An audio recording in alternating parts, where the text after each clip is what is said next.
जय हिंद दोस्तों। बहुत बहुत स्वागत है आपका फिर से एक नया एजुकेशनल वीडियो में। आज के क्लास में सीखेंगे टैली प्राइम में एक्चुअल बिल एंड क्वांटिटी पे वर्क करना।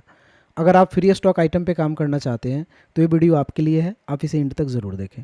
सबसे पहले हम टैली प्राइम को ऑन कर लेते हैं, क्रिएट ऑप्शन में जाते हैं और एक फ्रेश कंपनी बना लेते हैं यहाँ पे ABC के नाम से, स्टेट बिहार, और इसे हम एक्सेप्ट कर लेते हैं।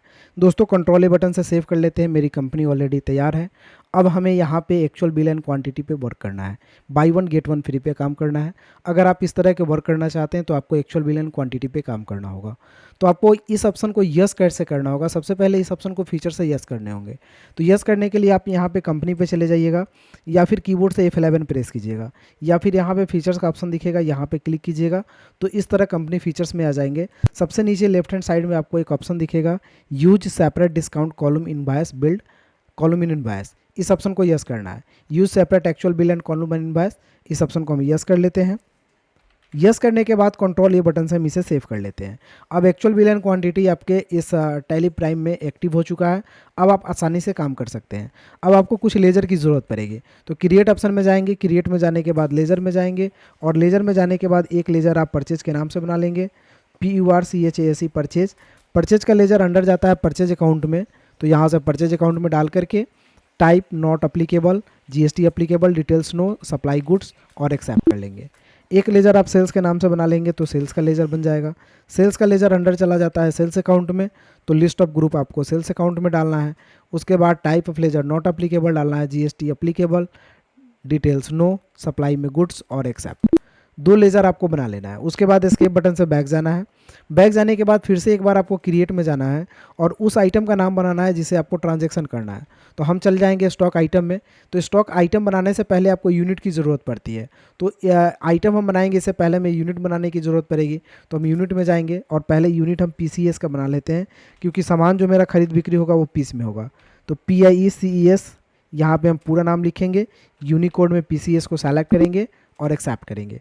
अब एस्केप बटन से हम बैक जाएंगे। अब हमें बनाने की ज़रूरत पड़ेगी स्टॉक आइटम। तो स्टॉक आइटम में जाएंगे, यहाँ से इंटर करेंगे और स्टॉक आइटम में एक आइटम बना लेते हैं कोई भी, जैसे लॉक्स, एक साबुन का नाम बना लेते हैं, इंटर करेंगे। Under primary category not applicable, unit में हम PCS को सेलेक्ट करेंगे और यहाँ पे GST अप्लीकेबल, डिटेल्स नो रख करके इसे हम एक्सेप्ट कर लेंगे। तो इतना काम आपको कर लेने के बाद अब आपको वाउचर का वर्क करना है। तो इसके बटन से बैक जाना है। बैक जाने के बाद ट्रांजैक्शन करने के लिए आपको वाउचर में चले जाना है। वाउचर में जाने के बाद F9 परचेज करना है।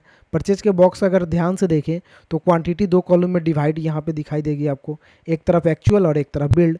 तो आपको वर्क करना है, जैसे मान लिया जाए लॉक्स यहाँ पे हम लेते हैं, मेरे पास लॉक्स का एक आइटम बना हुआ है और एक्चुअल में अगर हम मान लिया जाए बेचते हैं 35 पीस, प्राइस हमें 30 का ही लेना है। तो जो एक्चुअल में देंगे वो यहाँ डालेंगे, जितना का पैसा लेना है वो यहाँ डालेंगे। तो 30 का लेना है पैसा, अगर मान लिया जाए 60 रुपये के रेट से लेते हैं तो 1800 का अमाउंट बनेगा और इसे हम इंटर करके एक्सेप्ट कर लेंगे। तो ये आपकी परचेज की एंट्री हो जाएगी। अगर सेल्स करना है तो यहाँ से सेल्स बटन पे क्लिक करेंगे, पार्टी नेम में कैश डालेंगे, इंटर करके नीचे आएंगे। उसके बाद हम क्या करेंगे, सेल्स का लेजर यहाँ पे बना हुआ है डाल लेंगे। नेम ऑफ आइटम में लॉक्स जो साबुन है वो डालेंगे। टोटल 35 पीस अवेलेबल है, तो हम 35 पीस ही बेच रहे हैं, प्राइस हम भी 30 का लेते हैं, लेकिन यहाँ पे रेट थोड़ा सा ज़्यादा करके हम इसे एक्सेप्ट कर लेते हैं। तो इस तरह से एक्चुअल बिल एंड क्वांटिटी आपको दो कॉलम में बटा हुआ मिल जाएगा। तो आप एक्चुअल बिल एंड क्वांटिटी पे इस तरह वर्क कर सकते हैं। लेकिन फिर से अगर आपको वाउचर को नॉर्मल करना है तो आप यहीं पे जाइए, यहाँ पे जाने के बाद फीचर में जाइए, जहाँ से आपने use actual bill and quantity को यस किया था उस ऑप्शन को पुनः नो करके कंट्रोल ए बटन से सेव कर दीजिए। अब आप अगर देखेंगे परचेज वाउचर को और सेल्स वाउचर को तो बिल्कुल नॉर्मल दिखेगा, सेल्स वाउचर देखे या फिर परचेज वाउचर देखे। तो इस तरह से आप आसानी से काम कर सकते हैं, वर्क कर सकते हैं एक्चुअल बिल एंड क्वांटिटी पे। तो दोस्तों अगर आपको वीडियो अच्छी लगी हो तो एक लाइक कर दीजिए और मेरे चैनल पर नए हैं तो घर बैठे कंप्यूटर सीखने के लिए चैनल को जरूर सब्सक्राइब कर लें। फिर मिलते हैं अगले वीडियो में, तब तक के लिए जय हिंद, आपका दिन शुभ हो।